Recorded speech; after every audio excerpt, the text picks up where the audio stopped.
वहीं उत्तर प्रदेश सरकार के मंत्री धर्मवीर प्रजापति ने भी कहा कि समाजवादी पार्टी 2022 में भी नारे दे रही थी और जीत को लेकर आश्वस्त थी, लेकिन परिणाम हमारे पक्ष में रहे और उपचुनाव का परिणाम भी हमारे पक्ष में आएगा।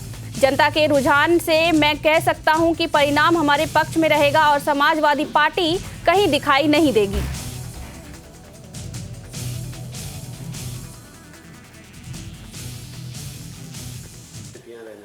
समाजवादी पार्टी 2022 में भी पूरी जीत के आश्वस्त थे और नारा दे रहे थे। कभी फर्स्ट फेज के चुनाव के बाद में कह रहे थे सरकार बनने जा रही है, परिणाम सबके सामने आया।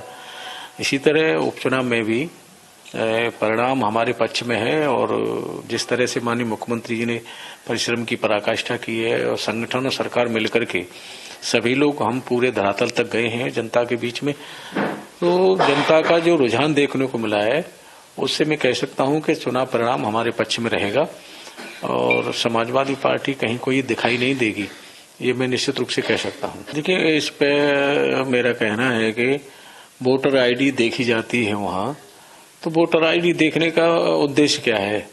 वोटर आईडी देखने का उद्देश्य यही रहता है कि जो वोटर आईडी पे जिसकी है वो वही व्यक्ति है, वोट डालने वाला को कोई और है, इसीलिए वोटर आईडी देखी जाती है। ये तो व्यवस्था है और सभी के लिए है, न ये धर्म के लिए है, न जाति के आधार पे है, न धर्म के आधार पे है। ये तो एक व्यवस्था है और व्यवस्था के अनुसार सभी के लिए है, तो इसका तो अनुपालन होना चाहिए।